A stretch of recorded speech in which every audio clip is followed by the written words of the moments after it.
கோடை விடுமுறையின் போது அரசு விரைவு போக்குவரத்து கழகம் எந்த சங்கடமும் இல்லாமல் இயங்கியது. கடந்த ஆண்டை விட இந்த ஆண்டு கூடுதல் வருமானமும் வந்தது.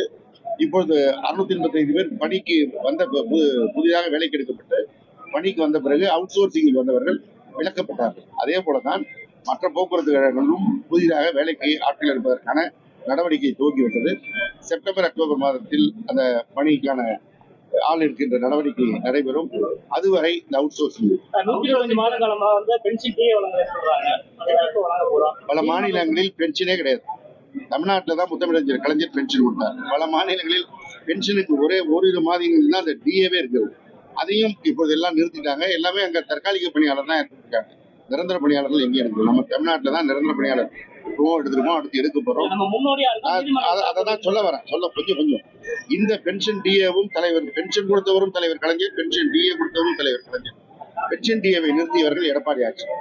அவர்கள் நிறுத்திவிட்டு போனதை இப்பொழுது அவர்களே கொடுக்க வேண்டும் என்று அதை சொல்லிக் கொண்டிருக்கிறார். இந்த இடைப்பட்ட காலத்திற்கும் மொத்தமாக கொடுக்க வேண்டுமா இல்லையா என்று சிலர் நீதிமன்றத்திற்கு சென்ற காரணத்தினால் அது அந்த நீதிமன்ற நடவடிக்கை இருக்கிறது. ஆனால் அவர்களுக்கு அது வழங்க வேண்டும் என்பதிலே முதலமைச்சர் அவர்கள் நடவடிக்கை என்று சொல்லியிருக்கிறார்கள். வழங்குவதற்கு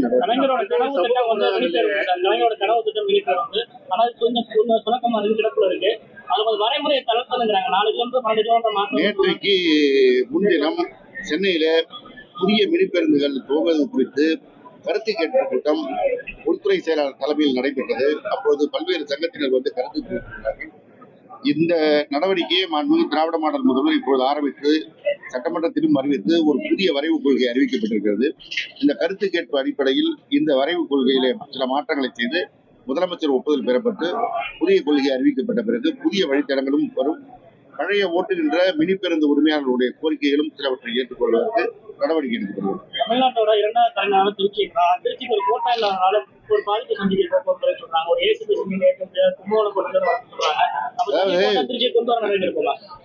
ஏற்கனவே இருக்கின்ற கோட்டங்கள் 8 கோட்டை இருக்கு. இதுல நிர்வாக சீர்திருத்தம் செய்ய வேண்டும் என்று, பொருளாதார சிக்கனம் செய்ய வேண்டும் என்று அதிகாரிகள். ஆனால் நம்மை பொறுத்தவரை மக்களுக்கான சேவைத்துறை என்கிற முறையில் இருப்பவற்றை எவற்றையும் கலைக்கக்கூடாது என்ற அடிப்படையில் இயங்கப்பட்டிருக்கிறோம். இப்போது இருக்கிற நிதி நிலையில திருச்சி என்றாலும் புது கும்பகோணம் என்றாலும் ஒண்ணுதான்.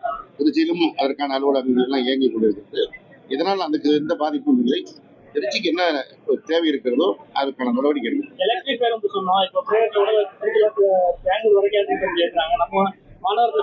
அது ஆம்னி பேருந்துகள் இயக்குறாங்க. நமக்கு வந்து இப்ப 100 பேருந்துகள் எலக்ட்ரிக் பேருந்துகள் வாங்குவதற்கு டெண்டர் நடைமுறையில் இருக்கிறது.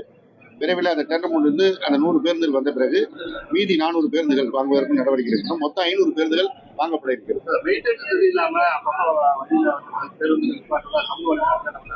அதாவது 20,000 பேருந்துகள் இருக்கு. நீங்க 20,000 பேருந்துகள்ல வாரம் ஒரு நாள் எங்கோ ஒரு இடத்தில் ஒரு பேருந்து ஒரு டயர் கண்டது பஞ்சர் ஆனதுங்கிற செய்தி தான் வந்துருக்கு. அந்த செய்தியை தொடர்ந்து வலைதளத்துல போடுவாங்க. என்னை பொறுத்தவரை நாம் சொந்த வாகனம் வைத்திருந்தாலும் நம்ம போகும்போது திடீரென்று ஒரு பஞ்சர் ஏற்படுவதோ ஒரு ரிப்பேர் ஏற்படுவதோ தவிர்க்க முடியாது. ஏன்னா அது வந்து ஒரு இயந்திரம் வாகனம். அதனால் 20,000 பேருந்துகள் இடத்துல தொடர்ந்து பராமரிப்பு பணி செய்யப்படுகிறது. அதை அந்த துறை சார்ந்த அலுவலர்கள் கண்காணித்துக் கொண்டிருக்கிறார்கள். தொடர்ந்து நாங்கள் அறிவுரை வழங்கி கொண்டிருக்கிறோம். பெரும் பிரச்சனை ஏற்படாமல் தான் சென்று கொண்டிருக்கிறோம்.